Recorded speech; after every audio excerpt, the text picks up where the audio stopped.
930 투자전략실로 이어가겠습니다. 오늘 함께 할 분은 루코투자연구소의 임순재 대표입니다. 안녕하세요. 네, 안녕하십니까?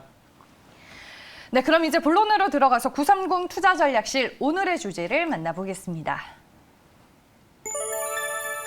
네, 미래차 정책 쏟아진다. 준비된 수혜주를 한번 골라보겠습니다. 미국 시장의 영향으로 오늘 수소차, 미래차 관련주들의 분위기도 또 상당히 좋은데 정부가 이제 전기 수소차 확산 흐름에 맞춰서 오는 2030년까지 국내 자동차 부품 기업 1000개를 미래차 부품 기업으로 전환하는 것을 목표로 하고 지원에 나선다고 합니다. 시장에서 우리가 좀 중요하게 봐야 할 포인트들 어떤 것들이 있을까요? 일단 이렇게 이제 미래차 정책이 쏟아진 거 자체가 이제 2050년에 탄소 중립을 하겠다라는 이제 선언문이 제일 크지 않을까라는 생각이 듭니다. 그렇기 때문에 이제 탄소 중립을 하기 위해서는 많이 이제 탄소를 배출하는 것 중에 하나가 자동차거든요. 탄소 배출 원 중에 두 번째로 많다라고 하니까요. 네. 그렇기 때문에 일단 자동차 그러니까 기존의 이제 내연기관차를 이제 전기차나 수소차 같은 친환경차로 이제 교체를 해야 되는 이제 그런 수요가 좀 가속화되고 있다라고 보시면 될 것 같습니다. 이와 더불어 이제 내연차에서 이제 그 전기차로 만약 바뀐다라고 하게 되면 이제 부품수가 좀 많이 줄어듭니다. 물론 이제 내연기관의 가장 중요한 이제 엔진 부분이 이제 없어진다라고 보시면 될 것 같고요. 대신 이제 전장 부품이 좀 증가를 하게 되는데요. 기존에 이제 내연기관이 25,000에서 3만 개 정도 이제 부품이 있다라고 보시면 전기차는 이제 15,000개, 그러니까 거의 절반 가까이 이제 줄게 되는 거죠. 그러다 보면 거기에 지금 납품하고 있는 회사들도 상당히 많습니다. 이런 이제 납품하는 회사들 중에 한 절반 정도는 아마 경영상에 상당한 어려움을 겪을 수도 있다라는 게 이제 지금 생각인 거고요. 그러다 보니까 이제 정부 입장에서도 보면 이렇게 그 새롭게 이제 변화하는 흐름에 따라서 기존에 이제 내연기관만 했었던 그런 회사 중심들을 이제 어떻게 보면 이제 전기차나 아니면 수소차 쪽으로 좀 방향 전환을 하겠다라는 그런 포석이 같이 깔려 있지 않을까라는 생각을 좀 하고 있습니다. 특히 이제 미래차 관련돼서 본다라고 하게 되면 국산화율이 상당히 좀 낮습니다. 물론 이제 일부 부분에 대해서는 상당히 높게도 나타난다라고 보이지만 대체적으로 선진국 대비로 보면 한 6에서 70% 정도 된다라고 보시면 될 것 같고요. 그 중에 특히 조금 이제 우리나라에서 좀 나쁘게 나온 그 국산화율이 좀 떨어지는 게 이제 수소 관련된 부분. 그 자동차 부분은 99%가 그 국산화가 돼 있지만 그 관련된 인프라인 이제 수소 충전소 같은 경우는 한 40~50%밖에 지금 안 돼 있기 때문에 향후에 그런 이제 국산화율을 높이는 것도 이제 이런 미래차 전환의 전략의 하나다라고 보시면 될 것 같습니다. 일단 그래서 어저께 이제 미래차 관련된 부분 추진 계획이 나왔었습니다. 그래서 정부에서는 일단 어저께 혁신성장 빅3 추진 회의를 개최를 했는데요. 나온 거는 시스템 반도체, 바이오 부분도 같이 나왔었습니다. 그 외에 이제 미래차, 오늘 이제 얘기 나와 있던 이제 미래차 부분이 조금 이제 부각이 됐다라고 보시면 될 것 같고요.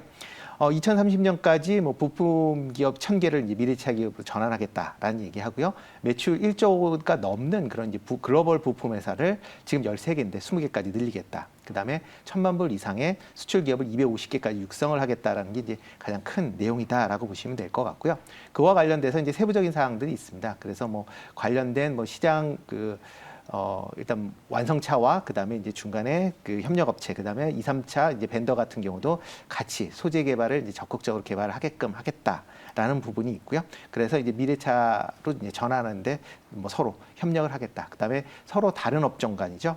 서로 융합을 해서 관련된 부분도 이제 조금 성장을 이끌겠다라는 부분이고, 그와 관련돼서 특히 이제 전용 R&D를 이제 좀 그러니까 상당하게 이제 지원을 하겠다라는 부분이고요. 그다음에 관련된 인력도 2025년까지 10,000명 이상 양성을 하겠다라는 그런 얘기가 나왔었습니다.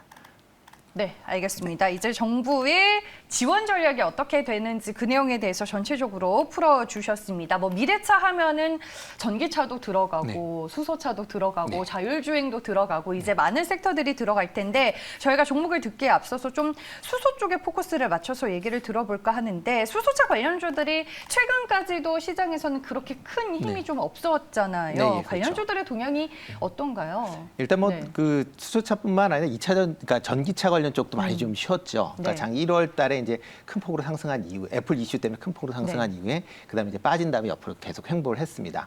여러 가지 이제 미래차 관련된 정책은 나오고 있는데 시장 내에서는 지금 약간 좀 소외돼 있다라고 보시면 될 것 같고요. 그 이유 중에 하나는 이제 지금 가장 컸던 게 자동차 반도체에 대한 이제 어떻게 보면 공급 부족에 따른 이제 그 각 공장들 셧다운이 아닌가 싶습니다. 그러니까 일단 그 최근 들어 뭐 현대차나 아니면 기아 같은 경우도 지금 아이오닉 5나 CV6 같은 경우는 상당히 주문을 많이 받았거든요. 근데 주문을 많이 받았는데 지금 부품이 없어서 이제 생산을 지금 못 하고 있는 그런 상황입니다. 그러다 보니까 지금 상황에서 뭐 전기차나 뭐 수소차 이쪽보다는 지금 당장 생산되고 있는 차에 대한 좀 이슈가 좀 더 포커스가 맞춰졌다라고 그렇게 보시면 될 것 같고요. 그러다 보니까 옆으로 좀 장기간 좀 횡보를 했는데 지금 상황에서 아마 그런 쪽으로도 어떻게 보면 저점에서 이제는 좀 하반기를 본다라고 하게 되면 조금씩 관심을 가지실 필요는 있지 않을까 싶습니다. 네, 알겠습니다. 다시 때는 올 수 있다, 타이밍이 올 수 있다라고 얘기를 해주셨고 수소차 관련주에서 저희가 한 종목을 골라봤습니다. 상하 프론테크입니다. 오늘 뭐 종목의 주가 상승 분위기도 상당히 좋은데 수소 연료전지 멤브레인 상용화에 성공을 한 회사잖아요. 네, 그렇습니다. 네, 원래는 이제 상하 프론테크 같은 경우 이제 엔지니어링 플라스틱을 만드는 것입니다. 어떻게 보면 그 상당히 이제 고열의 고강도의 그런 그러니까 금속이나 세라믹을 대체하는 그런 이제 플라스틱을 만들었었는데요. 그러면서 관련된 이제 기술이 이제 축적이 되다 보니까 이제 멤브레인 쪽 사업도 이제 상당히 좀 진척을 지금 진행을 시키고 있다라고 보시면 될 것 같습니다. 특히 이제 멤브레인 중에서 이제 EPTFE라는 이제 그 소재를 갖고 지금 이제 멤브레인을 만들었는데요. 이걸 갖고 수소용 이제 소재 산업으로 이제 진출했다라고 보시면 될 것 같습니다. 이 EPTFE 좀 발음도 어려운데요. 이 제품은 원래 이제 미국의 이제 그러니까 저희가 코어텍스라고 많이 부르죠. 그걸 만드는 사가 이제 독점적인 이제 생산 기술을 갖고 있는 그런 제품이다라고 보시면 될 것 같습니다. 그거를 이제 국산화했다라는 거고요. 네. 그러다 보니까 관련된 이제 향후에 수소 전지, 특히 이제 수소 연료 전지나 수소 이제 충전소 관련돼서 여러 가지 이제 수소가 이제 확산이 되면서 이런 분리막, 특히 멤브레인 관련돼서 수요가 상당히 이제 증가할 것이다라는 게 이제 시장에 조금 이제 긍정적으로 이제 미쳤다라고 보시면 될 것 같습니다. 그러다 보니까 이제 최근 들어 이제 이런 뭐 상하 프론테크뿐만 아니라 다른 기업에서도 조금 이제 이런 분리막과 관련된 멤브레인 쪽으로 조금 진입을 하고 있다라고 보시면 될 것 같습니다. 그렇기 때문에 대표적으로 그 상하 프론테크 말고 지금 최근에 이제 개발이 완료가 된 데가 코롱 인더스트리, 그다음에 시노펙스 이런 쪽도 같이 있으니까요. 전체적으로 이제 수소 경제가 커진다라고 하게 되면 뭐 서로 경쟁을 하면서 이런 그 시장도 더 키울 수 있는 그런 게 되지 않을까라는 좀 기대감이 같이 있다라고 보시면 될 것 같습니다. 네, 알겠습니다. 수소차향 멤브레인 같은 경우에는 상하 프론테크가 또 신규 진입을 함으로써 국내 수소차 산업의 기술 경쟁력이 글로벌 최상위 수준으로 상향되는 데 또 일조를 하고 있지 않나라는 생각을 해보겠습니다. 상하 프론테크 오늘 투자 매력도 별점 몇 점 주시겠어요? 네, 4개 드리겠습니다. 네. 후하게 주신 건가요? 네, 뭐 나쁘지 않으니까 일단 주가 수준 자체도 지금 상당히 뭐 그 계속 그 저점에 있다라고 어떻게 보면 이제 중간에 지금 조정을 받고 있다라고 보시면 될 것 같고요. 지금 뭐 한 4만 원 5천 원대에서 뭐 계속 지지를 받고 있습니다. 4만 원, 4만 5천 원대에서 그렇기 때문에 지금 가격대는 뭐 큰 부담 없는 가격대다라고 보여지는 거고요. 다만 이제 투자 매력도를 별을 하나 뺐던 거는 조금 전에 제가 말씀을 드렸듯이 이제 이 멤브레인 쪽에 이제 신규 진입들이 많아지고 있습니다. 네, 그러다 보니까 이제 향후에 뭐 시장 자체가 상당히 커지는 그런 상황이어서 뭐 큰 영향은 좀 덜하긴 하겠지만 그래도 이제 새로운 그 시장 참여자들이 들어온다라는 것 자체는 일단 좀 경쟁이 격화되고 관련된 수익 자체가 뭐 매출은 늘어나도 수익이 조금 줄어들 수 있는 그런 것도 감안을 해야 되니까 그런 것도 감안해서 별 하나 빼서 별 4개를 드렸습니다. 네, 알겠습니다. 첫 번째 종목은 상하 프론테크로 저희가 만나봤습니다. 두 번째 종목으로 넘어가 보겠습니다. 저희가 이제 전기차 부품 쪽에서 한 종목을 골라봤는데 한온 시스템입니다. 이 종목도 오늘 주가 분위기가 상당히 좋은데 친환경 열 관리 시스템의 강자로 꼽히는 종목이 아닐까 싶어요. 맞습니다. 네. 전기차뿐만 아니라 수소차에도 다 들어가죠. 그만큼 이제 자동차 열 관리에서는 뭐 세계적인 회사다라고 보시면 될 것 같고요. 일단 뭐 그러니까 열 관리 공조 시스템으로는 일본의 이제 덴소라는 회사가 이제 세계에서 제일 크고요. 그다음에 두 번째가 한온 시스템이다라고 보시면 될 것 같습니다. 그렇기 때문에 이제 글로벌 자동차 부품 회사 기준으로도 이제 42위를 할 만큼 그 정도로 이제 규모가 상당히 이제 큰 회사다라고 보시면 될 것 같고요. 뭐 국내 회사라고 해서 뭐 현대에만 거래하는 게 아니라 폭스바겐, GM, 그다음에 테슬라하고도 거래를 하는 어찌 보면 글로벌적으로 이제 거래 회사다라고 보시면 될 것 같습니다. 뭐 매출 구조를 본다라고 하게 되면 이제 그 현대차가 이제 45%, 포드가 15%, 폭스바겐이 9%, GM이 이제 7%, 그다음에 다임러도 4% 이렇게 이제 고객수를 갖고 있다라고 보시면 될 것 같고요. 1분기 실적은 뭐 상당히 좋았었는데 일단 작년에 이제 좀 나빴기 때문에 기저 효과에 시대를 감안을 한다라고 하게 되면 조금 아쉬운 측면은 좀 있었습니다. 그래서 어떻게 보면 주가 측면도 그것 때문에 조금 이제 하락을 했다라는 거 보시면 될 것 같습니다. 그렇지만 이제 회사 내용 상당히 좋습니다. 1분기 실적이 1분기 실적도 상당히 뭐 1조 8천억으로 해서 11% 늘었고요. 뭐 영업이익도 940억으로 57% 늘었습니다. 특히 이제 친환경 관련된 이제 신규 수주가 좀 많이 늘어났습니다. 그래서 1분기 동안 이제 신규 수주량이 이제 121억 달러.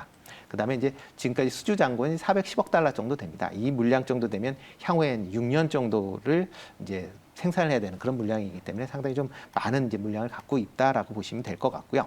친환경 관련 차량이 이제 판매가 증가하면서 하반기 이후도 계속 수요는 증가하지 않을까라는 기대를 하고 있습니다. 또 하나가 최근 이제 이슈가 되고 있는 게 이제 매각 관련된 이슈입니다. 네. 한원 시스템 같은 경우는 지금 이제 한행컴퍼니라는 이제 PF가 지금 대주주로 되어 있는데요. 지분율의 50%를 갖고 있습니다. 그리고 이제 한국타이어가 이제 19.49% 이제 지분을 갖고 있는데요. 이 두 이제 회사에서 관련된 지분을 지금 매각하기 위한 이제 작업을 진행 중에 있다라고 보시면 될 것 같습니다. 한원 시스템이 지금 시총이 한 9조가 좀 넘습니다. 그렇기 때문에 이제 매각 금액으로는 시장 뭐 예측으로 한 7조 정도 되지 않을까라는 좀 그런 생각을 하고 있는데요. 이 7조라는 이제 금액이 상당히 좀 부담스러운 금액이어서 과연 이제 참여를 할 수 있는 기업이 좀 제한적이지 않을까라는 좀 그런 우려는 있는데 네. 어차피 뭐 공조 시스템 관련돼서 2위 기업이다 보니까 일단 인수를 하게 되면 뭐 글로벌 뭐 회사로 이제 그 공고히 할 수 있다라는 게 어떻게 보면 강점입니다. 그래서 최근 들어서 뭐 LG나 그다음에 이제 그 공조 관련돼서 이제 세계 3위인 이제 프랑스의 발레오 그리고 4위인 독일의 말레 이런 쪽에서 상당히 좀 관심을 갖고 있는 그런 상황이기 때문에 아마 지금 현재 매각은 뭐 일단 진행이 되기 때문에 뭐 네. 나쁘진 않게 진행이 되지 않을까 싶습니다. 네, 알겠습니다. 열관리 시스템 강자인데 뭐 전기차와 자율주행 등 미래차 영역 전반에서 뭐 열관리의 역할이 앞으로는 더욱더 중요해지기 때문에 한원 시스템의 역할을 우리가 또 중요해 볼 필요가 있고 매각 얘기를 해주셨는데 22일 경영권을 매각하기 위한 예비 입찰에 나설 예정입니다. 오늘도 주가가 상승을 해서 시가총액은 현재 9조 8천억 원대로 추정이 되고 있습니다. 이 종목에 대한 투자 매력도 별점으로 체크를 해볼게요. 네, 별점 5개 드리겠습니다. 만점이 나왔네요, 네, 벌써. 네, 차트를 좀 볼까요? 네, 뭐 차트를 보신다라고 하게 되면 이제 계속 옆으로 좀 많이 횡보를 했습니다. 물론 이 종목 자체가 이제 크게 움직인 측면은 없긴 하지만 뭐 올 1월서부터 본다라고 하게 되면 16,000원에서 이제 18,000원대 19,000원대 사이에서 지금 박스권으로 움직이고 있다라고 보시면 될 것 같습니다. 뭐 이렇게 이제 움직이는 이유는 뭐 여러 가지 뭐 중간에 이제 그 실적 때문에 그런 아쉬움 때문에 조금 이제 하락은 한 측면은 있지만 또 이제 매각 관련된 이슈가 또 같이 있기 때문에 그렇기 때문에 이제 일단 주가는 크게 이 박스권에서 벗어나지 못하고 있고요. 뭐 향후로 이제 이런 매각 이슈가 추가적으로 나온다라고 하게 되면 하락보다 이제 상향으로 좀 더 올라가지 않을까라는 생각을 하고 있습니다. 그래서 지지대인 저항대인 19,000원을 넘어간다라고 하게 되면 뭐 추가 상승으로 뭐 2만 원대 이상도 뭐 충분히 가능하다라고 보여지니까요. 일단 뭐 지금 상황에서 오늘은 조금 이제 급등해서 올라갔는데요. 조금 조정을 보이면 매수를 하시는 것도 나쁘지 않아 보입니다. 네, 알겠습니다. 저는 이제 정부의 지원 정책 발표와 함께 저희가 미래차 위주로 준비된 수혜주를 만나보고 있습니다. 앞에 두 종목은 뭐 섹터 내에서 좀 상징적인 의미를 가진 종목이었다면 이제 마지막으로 임순재 대표님이 직접 골라오신 공략주를 들어보겠습니다. 어떤 종목이죠? 네, 제가 갖고 온 거는 이제 효성중공업입니다. 네, 그럼 제가 효성중공업을 한 이유가 이제 뭐 효성중공업하고 많은 분들이 아실 겁니다. 작년부터 이슈가 된 게 이제 수소 충전소 관련된 이제 이슈가 가장 크다라고 볼 수 있는데. 수소 액화 플랜트도 하고 있고. 네, 그렇죠. 네. 이제 어쩌면 이제 미래차 관련돼서 어떻게 보면 가장 중요한 게 이제 미래차가 만들어지는 것도 중요하지만 운영을 하려면 충전을 해야 되거든요. 인프라가 그렇죠. 중요하다는 인프라인 거죠. 네. 그러니까 일단 그 수소 관련된 인프라, 뭐 특히 이제 수소차 같은 경우에는 수소 인프라, 그다음에 전기차 같은 경우도 이제 충전 인프라가 상당히 좋아져야 된다라는 걸 이제 감안을 하셔야 될 것 같고요. 특히 효성중공업 같은 경우에는 지금 뭐 여러 가지 자체적인 사업을 하고 있지만 미래 사업으로 해서 수소에 상당히 올인을 하고 있다라고 보시면 될 것 같습니다. 그러다 보니까 이제 그러니까 국내에 지금 수소 충전소 중에 40%를 이제 효성중공업이 지금 하고 있다라고 보시면 될 것 같고요. 일단 뭐 1분기 실적도 뭐 비교적 좋게 나왔습니다. 물론 그 매출은 조금 줄긴 했지만 영업이익이 이제 175억으로 흑자 전환이 됐고요. 그다음에 당기순이익도 88억으로 흑자 전환을 했다라고 보시면 될 것 같습니다. 조금 전에 말씀드렸듯이 이제 수소 유통에서 보급까지 일괄 체인을 지금 현재 구성을 하고 있다라고 보시면 될 것 같고요. 기존에 이제 효성중공업이 많이 했었던 게 그 그러니까 저희가 이제 보통 버스를 타시면 CNG 버스라는 게 있습니다. 그런 이제 CNG 버스가 이제 천연가스를 이용한 이제 버스인데요. 그거 관련된 충전소를 기존에 운영을 했었습니다. 그런 이제 노하우가 지금 수소 충전소 쪽으로 이제 같이 활용이 되고 있다라고 보시면 될 것 같고요. 작년까지는 뭐 41개였는데 향후에 이제 뭐 2030년까지 이제 660개로 이제 확대를 하겠다라는 이제 그런 얘기가 나오고 있기 때문에 그쪽으로 아마 좀 더 확대되지 않을까라는 생각을 하고 있고요. 또 하나가 이제 수소 유통뿐만 아니라 수소를 이제 생산하는 쪽도 이제 관여를 하겠다라는 겁니다. 그래서 이제 글로벌 산업 가스를 이제 만드는 이제 린데 그룹이라는 게 있습니다. 린데 그룹과 액화수소 사업을 현재 추진을 하고 있는 상황이고요. 아마 조인트 벤처를 아마 그럴 예정입니다. 그렇게 되면 2023년까지 13,000톤의 수소를 생산할 수 있는 게 된다라고 보시면 될 것 같고요. 그렇게 되면 액화수소를 생산하고 그다음에 운송하고 충전하는까지 일괄적인 이제 밸류체인을 이제 구성하게 되기 때문에 수소 인프라 쪽에서 상당한 이제 강자로 발돋움할 수 있다라고 보시면 될 것 같습니다. 그리고 최근에 이제 UAM에 관련된 이슈들이 많이 나오고 있습니다. UAM 관련돼서 한다라고 하게 되면 전기 배터리를 사용하는 것보다는 뭐 좀 더 고출력과 좀 더 긴 이제 항법 거리를 할 수 있는 이제 수소 연료를 사용할 확률이 상당히 좀 높아지는 그런 상황이기 때문에 향후에 이렇게 이제 UAM이 또 이슈로 불각이 된다라고 하게 되면 뭐 효성중공업 입장도 뭐 긍정적으로 주가에도 반영되지 않을까 싶습니다. 그리고 전일 또 이제 얘기 나왔던 게 이제 수소 기업 협의체에 관련된 부분이 나왔습니다. 뭐 현대차, SK, 포스코, 그다음에 효성 이렇게 4개의 회사가 9월부터 이제 그 해외에 이제 수소 위원회 같은 그런 이제 수소 기업 협의체를 이제 만들어서 서로 이제 수소 관련돼서 공조 체제를 갖추겠다라는 그런 얘기를 했습니다. 그렇기 때문에 향후에 수소 관련된 부분은 지금보다 좀 더 발전되지 않을까 좀 생각을 하고 있고요. 또 하나가 이제 기존에 이제 그 수소뿐만 아니라 신재생 쪽으로도 최근에 확대를 좀 하고 있다라고 보시면 될 것 같습니다. 그래서 일반적으로 효성중공업 같은 경우는 변압기가 원래 그 메인 그런 이제 산업인데요. 뭐 변압기가 저전압에서 이제 고전압까지 이제 다 커버를 합니다. 근데 신재생에 들어가는 이제 풍력이나 태양열 같은 경우는 이제 중압 정도의 이제 그 변압기가 필요한 그런 상황이거든요. 그러니까 그런 이제 그렇게 된다라고 하게 되면 그런 중압 용 그런 이제 배전 시스템이 좀 많이 늘어날 것 같고요. 그와 관련돼서 또 이제 풍력 발전 쪽으로도 최근에 그 조인트 벤처를 통해서 이제 진출을 하려고 하고 있습니다. 네, 알겠습니다. 오늘 또 뭐 수소 섹터의 분위기가 상당히 좋은 날이기도 합니다. 두산 퓨얼셀, 뭐 일진다이아 등등 관련 종목들이 많이 오르고 있는데 효성중공업을 일단은 수소 인프라 관련주에서 탑픽 종목으로 꼽아주셨습니다. 투자 매력도 별점 네, 몇 5개 점일까요? 드립니다. 네, 한올시스템과 함께 효성중공업에 대해서 별점 5개를 주셨습니다. 근데 이제 많은 또 시청자분들께서 효성중공업은 정말 안 가요라고 또 얘기를 해주십니다. 2월 초 대비해서는 주가가 지금 상당히 많이 조정을 받은 상황이죠. 또. 네, 그렇습니다. 뭐 2월 초에 뭐 주가가 96,000원대까지 올랐다가요. 그다음에 이제 계속 좀 조금 조정을 보였다라고 보시면 될 것 같고요. 그래도 일단 뭐 6만 원대 정도에서 이제 계속 하방 지지를 지금 보이고 있었습니다. 그리고 이제 물론 상방에선 지금 가격대죠. 75,000원대에서 지금 계속 이제 못 뚫고 조금 저항을 이제 받고 있었다라고 보시면 되는데요. 이제 뭐 여러 가지 이제 수소 관련된 이슈가 나온다라고 하게 되면 아마 이런 이제 그 저항대는 이제 뚫고 올라갈 수 있지 않을까라는 생각이 들고요. 이런 저항이 올라간다라고 하게 되면 뭐 전 이제 그 물량 부담이 있는 85,000원대까지는 뭐 충분히 상승 여력이 있다라고 보시면 될 것 같습니다. 그렇기 때문에 뭐 그 정도까지는 뭐 올라간다라고 보시면 될 것 같고요. 만약 추가적으로 하락을 한다라고 해도 한 65,000원 뭐 이하 정도 내려가면 뭐 손절을 하라고 이제 말씀을 드렸는데 뭐 그 정도 내려가면 손절보다는 추가적인 매수를 하셔도 되지 않는 그런 구간이다라는 생각을 하고 있습니다. 가격 전략 들어볼게요, 대표님. 네, 그래서 이제 일단 가격 전략은 뭐 지금 가격대 뭐 오늘 조금 많이 올랐긴 했는데 75,000원대 전후에서 뭐 매수를 하시면 괜찮지 않을까 싶고요. 그다음에 이제 1차 목표가는 이제 85,000원대. 에서 이제 뭐 일단 조금 이제 1차 저항을 좀 받지 않을까라는 좀 걱정을 하기 때문에 85,000원대를 목표가로 삼겠습니다. 그리고 이제 떨어지는 거는 뭐 좀 전에 말씀을 드렸는데 한 65,000원대를 떨어지게 되면 뭐 손절을 하라라고 말씀을 드리겠는데요. 뭐 그거보다는 뭐 장기적으로 본다라고 하게 되면 그 정도 가격대에서든 손절보다는 추가적인 매수를 하셔도 되지 않을까라는 생각을 하고 있습니다. 네, 알겠습니다. 효성중공업에 대한 가격 전략까지 저희가 모두 들어봤습니다. 저희가 정보정책과 관련해서 오늘 미래차로 930 투자전략실 다뤄봤습니다. 총 3개 종목 만나봤고요. 저희가 이제 앞서 보여드렸었던 전일 정부의 지원 전략 내용을 확인해보면 앞으로 이제 미래차 전환에 대한 플랫폼을 구축하겠다라는 내용이 중요한 포인트고요.